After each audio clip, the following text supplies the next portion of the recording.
Dios le bendiga a mis hermanos. Gracias. Dios le bendiga. ¿Cómo están? Bien. Qué bueno, mis hermanos, que se encuentren bien. Hoy día vamos a hablar acerca de un proceso que necesitamos hacerlo continuamente en nuestra vida. La última vez que estuve aquí parado hablé acerca del regreso del primer grupo que estaba en cautiverio en Babilonia y que estaba a cargo de Zorobabel. Ellos tuvieron la oportunidad y el mandato de Dios de hacer el templo de Dios en Jerusalén, reconstruir nuevamente el templo de Dios, porque eso era la identidad del pueblo judío. Eso era el símbolo. Nos caímos. No se preocupen, ese era el símbolo. Damos gracias a Dios por los niños. Damos gracias a Dios por los niños. Bueno, como les decía, el templo era el símbolo de la presencia de Dios en medio del templo. Y yo sé que hoy día la presencia de Dios se ha movido en tu corazón. Ayer tuvimos un culto de jóvenes muy bendecido. El Señor nos habló, nos ministró, pudimos alabarle con nuestros hermanos de otras iglesias y fue de una bendición tremenda. Así que yo alabo al Señor por eso. Vamos a la palabra del Señor. ¿Cuántos tienen su Biblia? No importa que sea electrónica, pero aún así sería ideal que sea esto, de papel. Porque a veces uno busca la Biblia en el celular y a veces te llegan WhatsApp, te llegan citas que uno a veces lo distrae. Pero si tiene electrónica, no importa. Vamos al libro de Esdras. ¿Cuántos conocen el libro de Esdras? Esdras capítulo 7. Para que más o menos puedan entender y ponerse en contexto de lo que vamos a hablar el día de hoy. En el año 605 a.C., Nabucodonosor asciende al trono de Babilonia. Año 605. Ese mismo año sitia a Jerusalén, y Jerusalén, para no ser destruida, acepta pagar tributo a Nabucodonosor. ¿Ya? Acepta pagar tributo. Pero para demostrar el dominio y el poder que tenía Nabucodonosor, selecciona a los hombres más sabios del reino de Judá y se los lleva cautivos. En ese grupo estaba Daniel, estaba sus amigos Sadrach, Mesach, Abednego, y también selecciona a las mujeres más hermosas y se las lleva también a su reino. 19 años más tarde,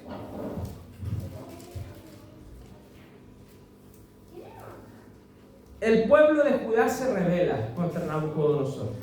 Dios había permitido que el reino de Judá fuera conquistado porque se habían alejado de sus mandamientos, le habían desobedecido deliberadamente y se habían ido tras otros dioses. Incluso la palabra dice que sacrificaban a sus hijos en el fuego para los otros dioses, para los ídolos que tenía Judá. Pero como les dije, 19 años más tarde, en el año 586, el rey de Judá se rebela contra Nabucodonosor porque no quería más pagar tributo, pero esto provoca que Jerusalén fuera destruida completamente. Destruyeron el templo, mataron a la gente y se llevaron a miles de cautivos a Babilonia. Aunque sea una introducción a lo que había hablado anteriormente, la última vez que estuve acá, quiero detenerme en este punto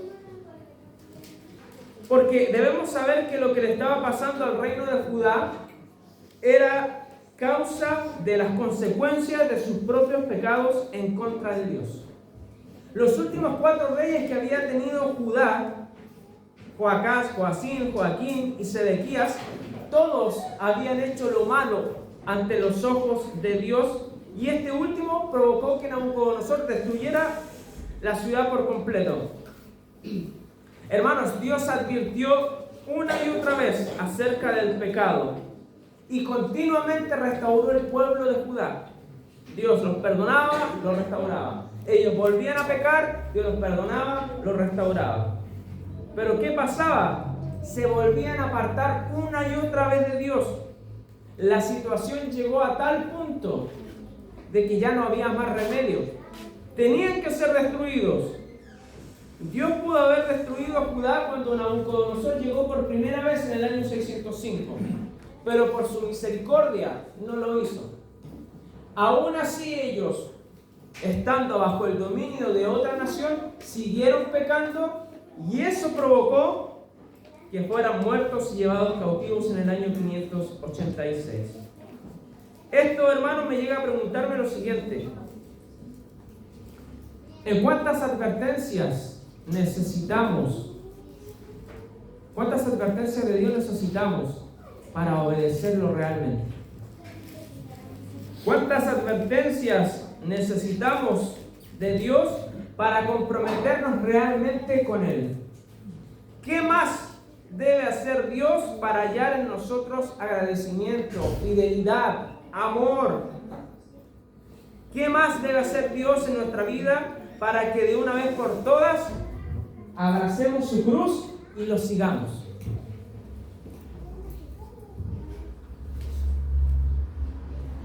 Hermanos amados, si hoy día tú estás acá, en este lugar, tenlo por seguro, es porque Dios nos está llamando a comprometernos aún más con Él. Si tú crees que lo has hecho todo o que haces mucho, el Señor te está llamando a comprometerte aún más con Él. Porque para amar a Dios, porque para servir a Dios, no hay límites. Y Él nos está diciendo en esta mañana, tarde ya, que no debemos conformarnos con nuestro presente. Si hay cosas, hermanos, que están estorbando nuestra vida, si están estorbando nuestra relación con Dios, debemos dejarlas. Si hay algo que te está estorbando en tu relación con Dios, debes abandonarlo.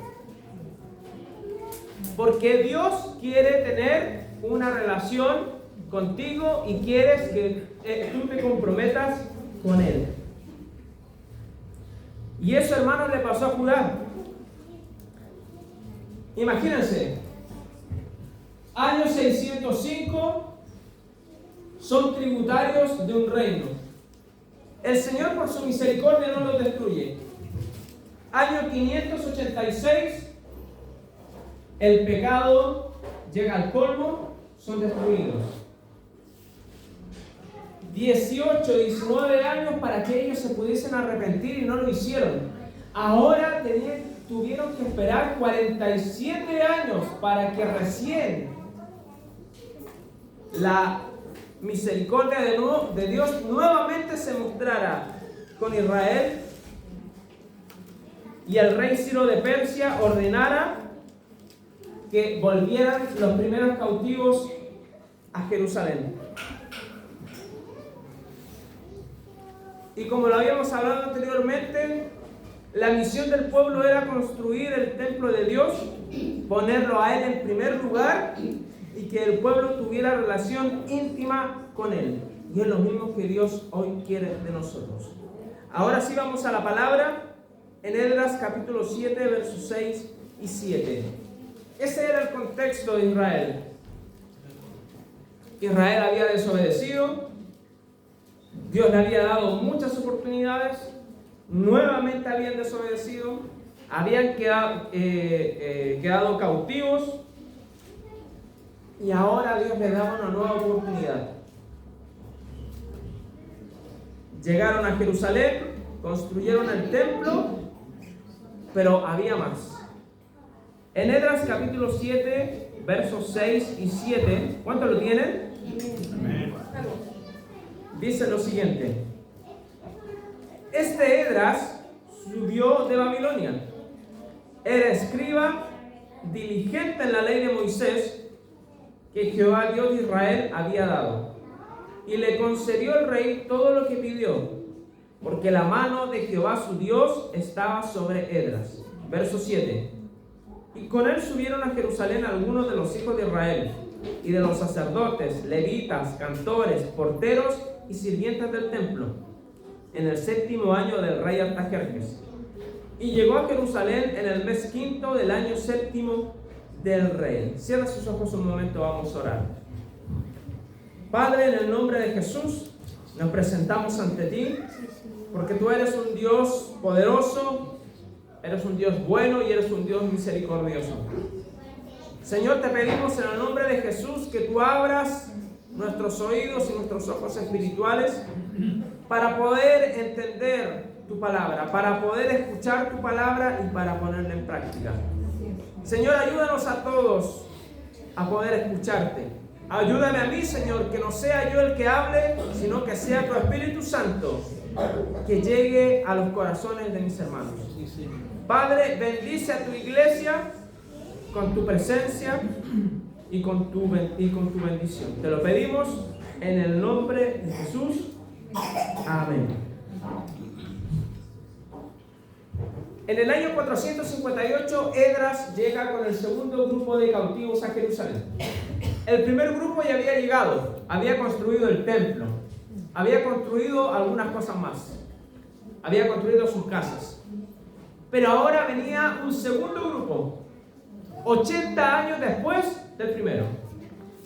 Esdras, aquí como lo acabamos de leer, era un escriba diligente en la ley de Moisés. Y él tenía el favor del rey Artajerjes. Este Artajerjes era el hijo del rey Asuero, que fue esposo de Esther. No era hijo de Esther, pero para que más o menos entiendan en el contexto que estamos hablando. Y para ese entonces, como ya había dicho, el templo ya había sido reconstruido. El Señor había mostrado su mano de favor al pueblo. El Señor había mostrado su mano de poder al pueblo. El Señor había mostrado su bendición al pueblo, había extendido nuevamente su misericordia. Pero ¿qué creen que hizo el pueblo? Nuevamente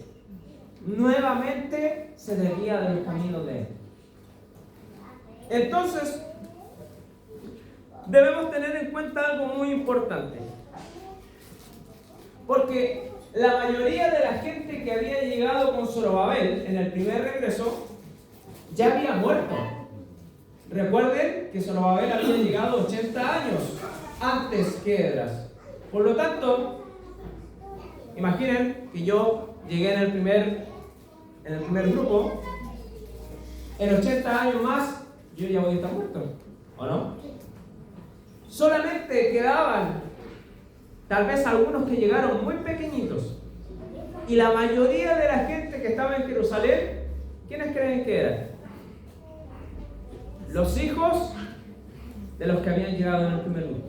¿Se entiende eso, no es cierto? Sí. Porque este es un punto muy importante que tenemos que tener en claro. A veces nosotros leemos en la palabra y de un versículo a otro pasan muchos años. Por lo tanto, este dato nos va a dar claridad sobre lo que Dios también nos quiere decir en esta tarde. Entonces, estos hijos que habían nacido en Jerusalén no estaban haciendo lo bueno delante del Señor. ¿Se entiende? Estos hijos no estaban haciendo lo bueno delante del Señor. Y aquí yo quiero que por favor me pongan mucha atención para que nos podamos dar cuenta qué es lo que estaba pasando. Porque, ¿saben? Dios siempre quiso tener una relación íntima con el hombre. Desde el huerto del Edén, Enoc, Noé, Abraham, Isaac, Jacob. Después, ellos siempre hacían un altar, preparaban un altar para hablar con el Señor. Moisés recibió instrucción de hacer un tabernáculo, una tienda, para que me entiendan. una tienda que estaba hecha con cueros, donde ahí iban a tener el arca del pacto que simbolizaba la presencia de Dios en el pueblo. Y Dios siempre quiso tener esa relación íntima con su pueblo. Hermanos, Dios quiere tener una relación íntima con nosotros. Eso lo entendemos, ¿no es cierto? Y el pueblo de Israel, que había sufrido tanto, había recibido tantas lecciones de Dios, nuevamente se estaba desviando. Ahora eran los hijos de los que habían llegado en el primer grupo. Y saben, para los judíos, como les decía yo, el templo era el símbolo de la presencia de Dios en su tierra, en su nación. Era un símbolo de protección. Tener ahí el arca del pacto en medio, en el lugar santísimo, era un símbolo de que Dios protegía a su pueblo. No sé si se acuerdan cuando había guerra entre Israel y los filisteos estaban venciendo a los israelitas.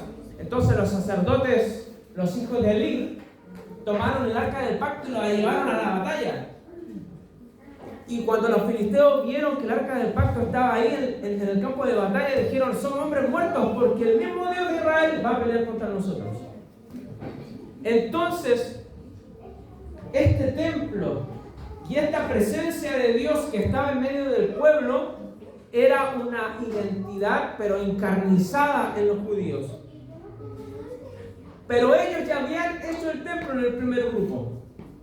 Ahora este segundo grupo tenía otra misión. ¿Saben qué misión era? Limpiar la casa. Limpiar la casa. Porque si en el primer regreso ya habían conseguido hacer el templo, ahora la instrucción clara de Dios era: limpien mi casa. Limpien mi casa. Y eso es lo que Dios nos dice esta tarde, hermanos amados. ¿Quién aquí puede levantar la mano y decir: yo tengo mi corazón completamente puro y limpio? ¿Quién puede levantar aquí la mano y decir: yo tengo mi mente completamente limpia? Por la sangre de Cristo nosotros sabemos que podemos entrar al trono de la gracia.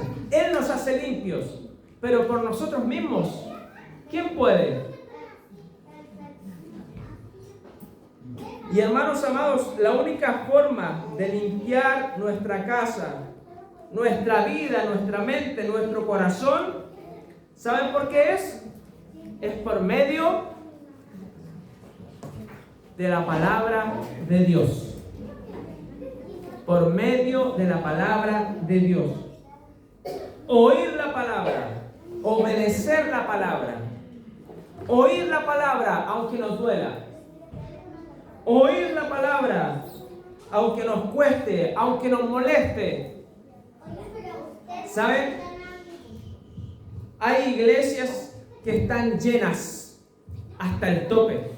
A veces hacen 2, 3 reuniones los días domingos. ¿Saben por qué? Porque escuchan solo cosas que quieren oír. Pero la palabra, hermanos, la verdadera y pura palabra de Dios nos incomoda. Porque nos dice dónde están nuestros defectos. Es como el dicho chileno: nos mete el dedo en la llaga. Debemos oír la palabra aunque nos moleste, aunque nos incomode, y obedecerla aunque nos cueste.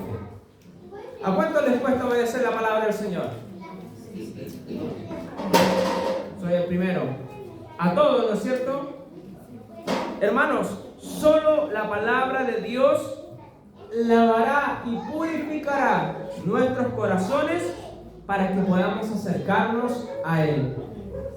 La palabra aumentará nuestra fe, nos guiará a vivir como Dios quiere. Hermanos, si tú no lees la palabra, ¿cómo vas a saber qué le agrada a Dios? Si tú no lees la palabra, ¿cómo vas a saber lo que Dios quiere que hagas? La palabra, hermanos amados, alimenta nuestro espíritu, desarrolla nuestra dependencia de Dios. ¿Sabe que todos los días nosotros debemos tomar decisiones, unas más importantes que otras? Y en las decisiones importantes, ¿alguien quiere equivocarse? Nadie quiere equivocarse. Cuando yo fui a dar mi examen de conducir, mi esposa, que ustedes ya conocen, ella estudió al revés y al derecho el libro. Lo estudió. Fue a dar el examen y eran 38 puntos. Sí, 38 puntos. Ella sacó 36 puntos y lo aprobó. Yo no estudié.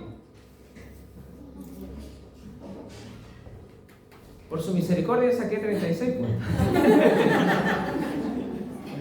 Pero ¿saben? Cuando nosotros tomamos decisiones, tenemos un manual para aprobar el examen. ¿Saben qué manual es? La palabra. Hermanos, si tú no lees la palabra, si tú no obedeces la palabra, si tú no conoces la palabra, no vas a tomar buenas decisiones. Te vas a guiar por tus emociones. Entonces, cuando Esdras llegó a Jerusalén, se dio cuenta que nuevamente el pueblo de Israel se había desviado del camino de Dios. Al parecer, esta generación no había sido instruida en la palabra. Sus padres no les habían enseñado a obedecer la palabra de Dios. Y fue un error garrafal que nuevamente el pueblo de Israel cometió. Hermanos, el pecado que tenía el pueblo de Israel en ese entonces era de que los hombres se casaban con mujeres paganas y luego adoptaban sus prácticas religiosas y hacían propia su idolatría. Sus hijos se convertían en una generación idólatra que no conocía ni obedecía a Dios, y eso llevaba al pueblo al fracaso. Ese era el pecado que Israel tenía. Y hermanos, si yo me quiero detener aquí un momento, y le voy a pedir que los niños son niños, si ellos quieren hablar, ahí están. Pero póngame atención aquí. Yo quiero detenerme un momento. Y yo lo he dicho muchas veces desde acá. Hermanos, cuán importante, fundamental es la labor de los padres en los hijos. Cuán fundamental es la labor de los padres en los hijos. De los padres depende gran parte del éxito que tengan los hijos. Yo me preguntaba, ¿en qué fallaron los padres del primer regreso para que sus hijos se desviaran del camino de Dios? Yo creo que la respuesta es un poco obvia. Yo creo que no le enseñaron acerca de la palabra. No le contaron acerca del Dios que los había liberado. No les enseñaron a obedecer la palabra y los mandatos de Dios. No le dijeron a sus hijos, esto es malo, esto no agrada a Dios.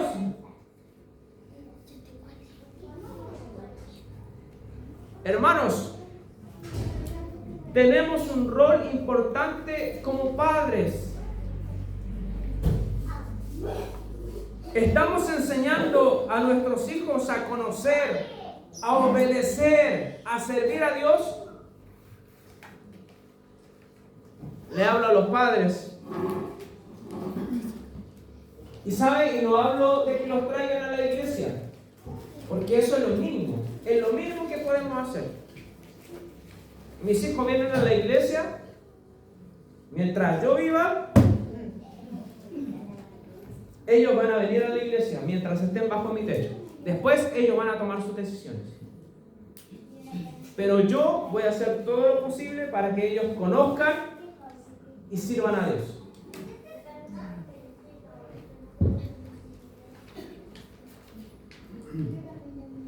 Mi pregunta más que nada está en que si estamos reflejando a Cristo con nuestro ejemplo.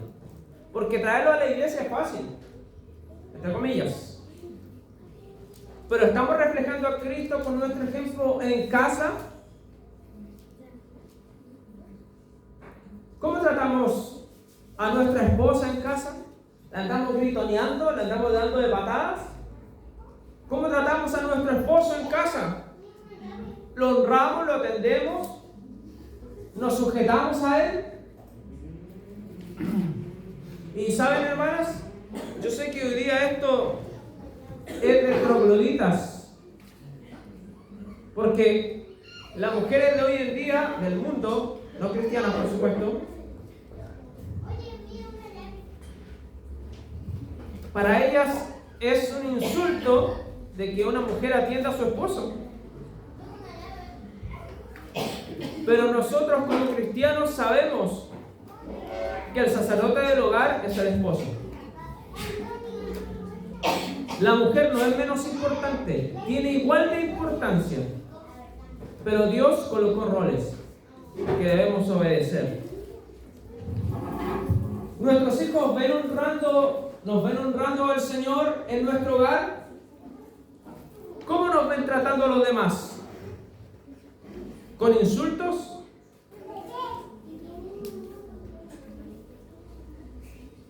¿Nuestros hijos nos ven orando en casa?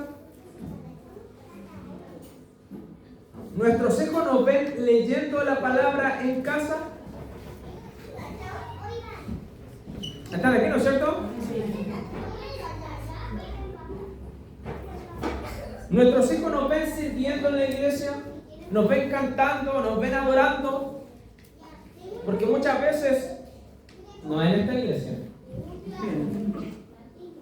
yo siempre he estado en el área de la música.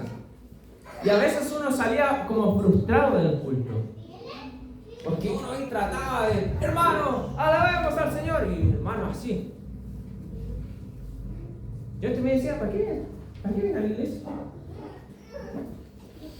Nuestros hijos ven un ejemplo de adoración, un ejemplo de humildad en nosotros. Hermanos, si tú quieres que tus hijos sirvan al Señor, no solo díselo, sino que demuéstralo con tu ejemplo. De ti depende mucho que tus hijos conozcan al Señor y que le sirvan y que lo amen. Este es el día, hermanos, como dice el dicho, todo comienza por casa. Este es el día en que tenemos que comenzar aún más a limpiar y a ordenar nuestra casa. ¿Cuántos dicen amén? Amén. Hermanos, nosotros somos guardas de la próxima generación que anunciará a Cristo. Tenemos que dar un buen ejemplo. Esta generación que estaba aquí en el segundo regreso de Esdras no conocía a Dios. Por lo tanto, nuevamente iban a caer en la ruina como nación. Tanto que les había costado, hermanos, salir del cautiverio, volver a su país, reconstruir nuevamente sus casas, hacer nuevamente su vida, reconstruir nuevamente el templo. Y ahora esta generación que estaba nuevamente desviada. ¿De qué estamos hablando?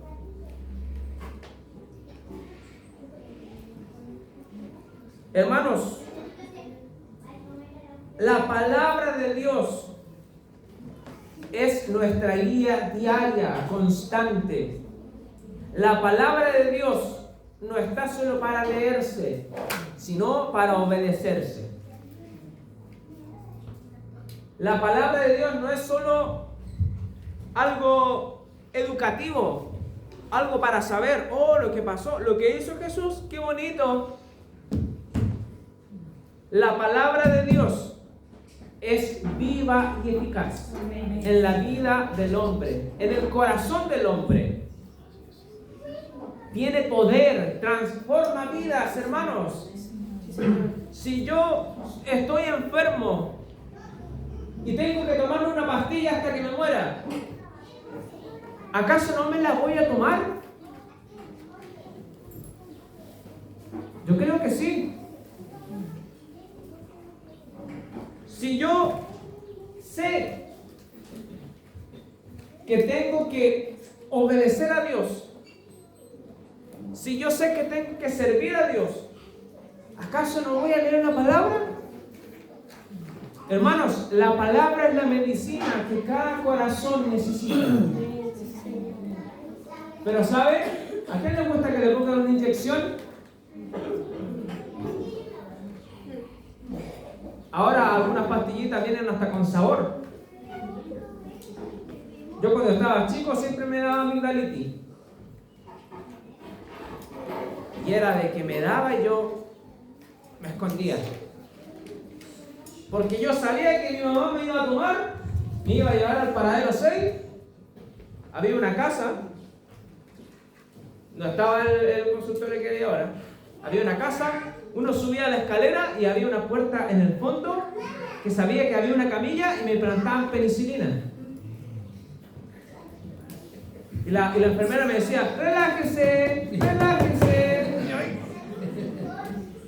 Era como vidrio molido.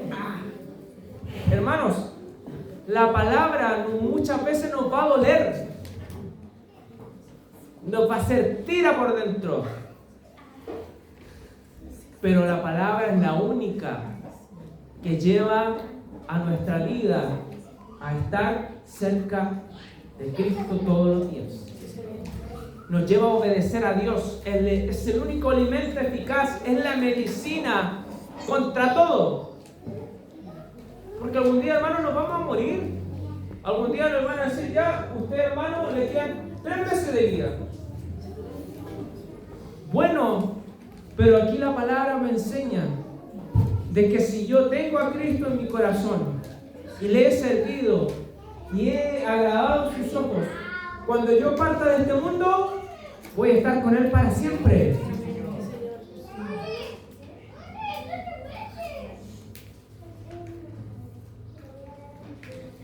Hermanos, en Hebreos 4:12, no lo busquen, yo se lo voy a leer, porque se lo voy a leer en otra versión, dice lo siguiente. Cada palabra que Dios pronuncia tiene poder y tiene vida. Cada palabra que Dios pronuncia tiene poder y tiene vida. Sí, Señor. La palabra de Dios es más cortante que una espada de 2 filos. Duele. Y no solamente te duele cuando te pincha, por decirlo de alguna manera, sino cuando comienza a entrar, te duele por todos lados. La palabra es más cortante que una espada de 2 filos y penetra hasta lo más profundo de nuestro ser. O sea, no hay nada que se pueda esconder de ella. Allí, y este párrafo me noqueó. Allí examina nuestros pensamientos y deseos y deja en claro si son buenos o malos. O sea, ¿tienen alguna duda? ¿Necesitan tomar una decisión importante? Aquí está la solución. La palabra de Dios. Ella nos enseña qué camino tomar. Con los jóvenes hablábamos acerca de decisiones. Si los jóvenes quieren tomar buenas decisiones, aquí está la guía, aquí está el instructivo. No solo para saber qué instrucción es, sino para obedecer la instrucción que Dios nos está dando. Porque los pensamientos de Dios para su pueblo son de bien y no de mal. Hermanos, cuando la palabra de Dios entra en nuestro corazón, cuando la amarramos, cuando la obedecemos, cuando creemos en ella, comenzamos a ver todo a través de ella. Esto nos da la capacidad de discernir lo bueno y lo malo. La palabra de Dios es una espada que penetra hasta lo más profundo de nosotros y ataca el pecado que hay en nuestro corazón. Por eso, hermanos, por eso muchas veces nos sentimos incómodos cuando escuchamos el mensaje. Y a veces decimos, oye, este está hablando de mí. No, hermanos. Es la palabra, es Dios quien está hablando a ustedes. Y si les incomoda, gracias Señor porque les está diciendo el camino correcto. Si estás haciendo algo y la palabra te está hablando y Dios te está hablando y te incomoda, bueno, ahí te está diciendo, deja de hacer lo que estás haciendo. Alégrate porque eres importante para Dios. Porque Dios al que ama, corrige. Si Dios no te amara, te dejaría ser. Amén. Amén. Hermanos, cuando la palabra de Dios entra en nuestra vida, nos duele, nos golpea, nos incomoda, pero sana, pero transforma y da vida al que la abraza, al que la atesora. Señor, gracias por tu palabra. Será como árbol plantado junto a corrientes de aguas, que da fruto en su tiempo y su hoja no cae. Y todo lo que hace, prosperará. No significa que no tengamos problemas. Significa que aún en medio de la dificultad, Él está ahí para rescatarnos.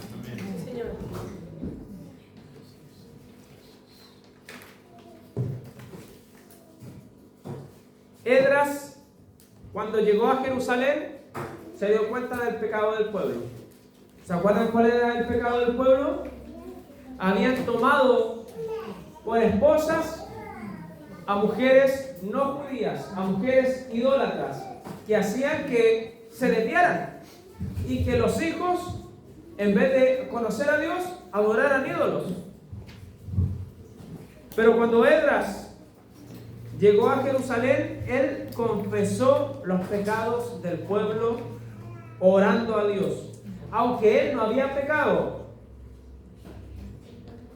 Pero él se identificó con los pecados del pueblo. Entonces la palabra dice que él se arrodilló y con llanto expresó vergüenza.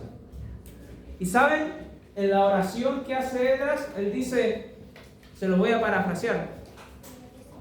Él dice, Señor, tanto nos costó llegar aquí, pasamos por tanto, te fuimos tan infieles, una y otra vez te fuimos infieles. Pero nos perdonaste una tras otra. Y cuando ya recién ahora muestras tu mano de favor para nosotros poder prosperar, para poder ser la nación que éramos antes, ahora nuevamente me encuentro con esta empanada.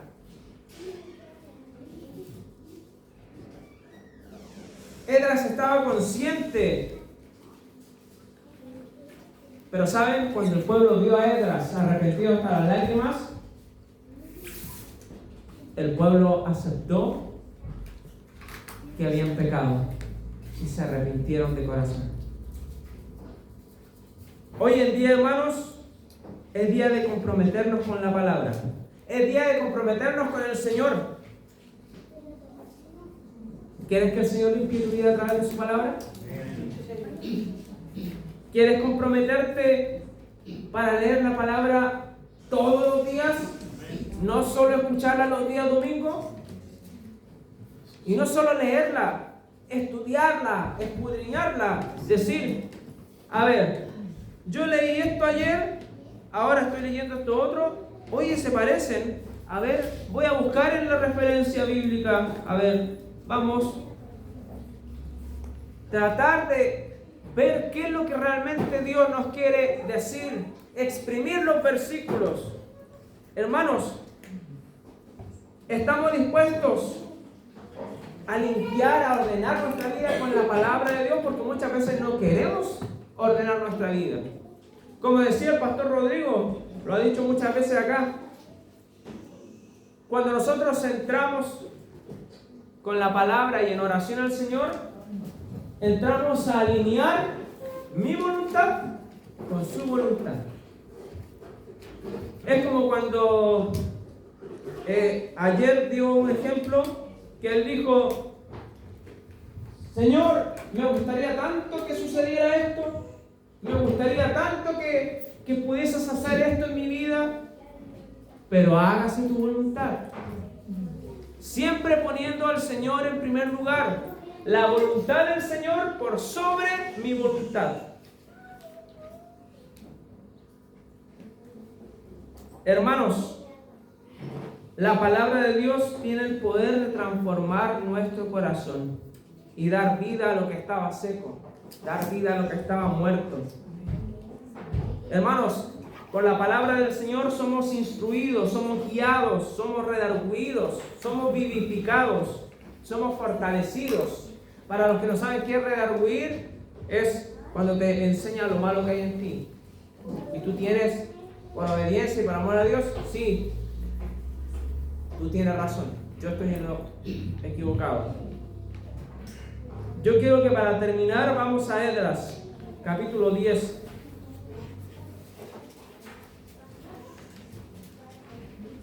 Esa era la condición del pueblo.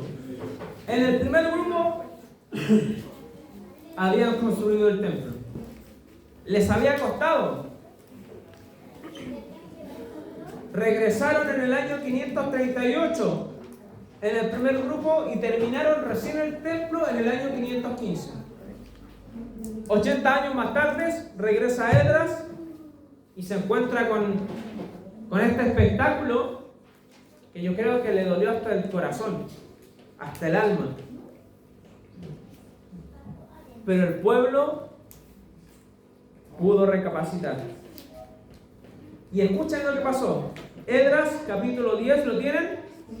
Versos 1 al 3 dice lo siguiente: mientras oraba Esdras y hacía confesión, llorando y postrándose delante de Dios, de la casa de Dios, se juntó a él una muy grande multitud de Israel, hombres, mujeres y niños, y lloraba el pueblo amargamente. ¿Sabe por qué lloraba el pueblo amargamente? Porque se dieron cuenta de la falta grave que habían hecho en contra de Dios. Entonces respondió Secanías, hijo de Jehiel, de los hijos de Elam, y dijo a Esdras, ¿qué dijo? Nosotros hemos pecado contra nuestro Dios, pues tomamos mujeres extranjeras de los pueblos de la tierra. Mas a pesar de esto, aún hay esperanza para Israel.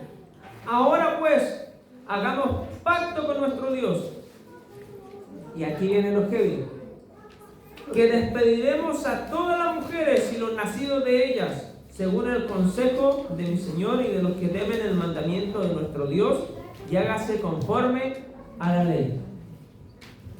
Aparte, si uno lee este capítulo, dice que eran tiempos lluviosos. Era como una... ¿Te conocen los dramas coreanos? Imagínense oscuro, lluvia, Esdras llorando, el pueblo reunido. Y los hombres le decían a Esdras, vamos a hacer pacto con el Señor. Yo me casé con una mujer idólatra, la voy a despedir ahora. Y aún mi hijo que nació de ella, también lo voy a despedir. ¿Se da cuenta? Para nosotros es chocante. Pero esa era la cultura de ese tiempo. Puede ser extremista para estos tiempos, pero en ese tiempo, amor mío, estaba pensando en ti, en el chat, pero... No, miren a su esposa, pero hermanos, para los israelitas arrepentirse y comprometerse con Dios en ese tiempo era extremo.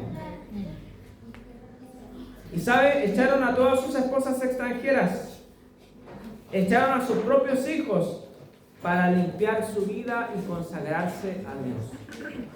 ¡Qué extremista! ¿Qué nos queda a nosotros, hermanos amados?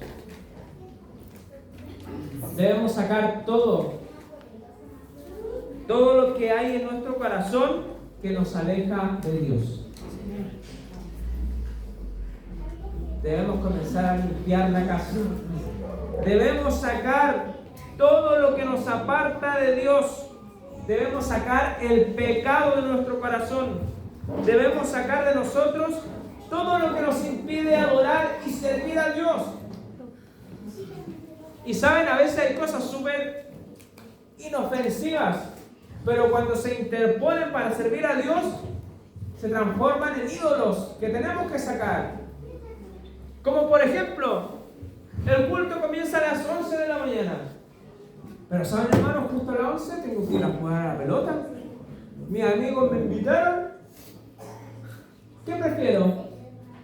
¿Venir acá o ir a jugar a la pelota? ¿Es malo jugar a la pelota? Pero se está interponiendo entre mi servicio a Dios y mi relación con Dios. Es algo entre comillas inofensivo, pero tenemos que decidirnos por Él. Este es un ejemplo fácil, pero hay decisiones mucho más importantes.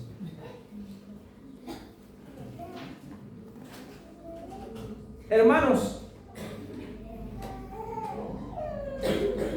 no podemos vivir, pensar, hablar o tomar decisiones como la gente que no conoce a Dios. La palabra de Dios nos enseña todo lo que a Él le agrada. En Gálatas 5, 19, 21, el apóstol nos describe las obras de la carne. Y dice así: todo el mundo conoce la conducta de los que obedecen sus malos deseos. Todo el mundo conoce. No son fieles en el matrimonio. Tienen relaciones sexuales prohibidas. Muchos vicios y malos pensamientos. Adoran a otros dioses. Practican brujería y odian a los demás. Se pelean los unos con otros. Son celosos y se enojan por todo. Son egoístas, discuten y causan divisiones. Son envidiosos, se emborrachan y en sus fiestas hacen locuras y muchas cosas malas. Dios nos libre, hermanos. Que la palabra de Dios nos limpie cada día de todas estas obras que acabo de leer. Cierra sus ojos un momento al Señor.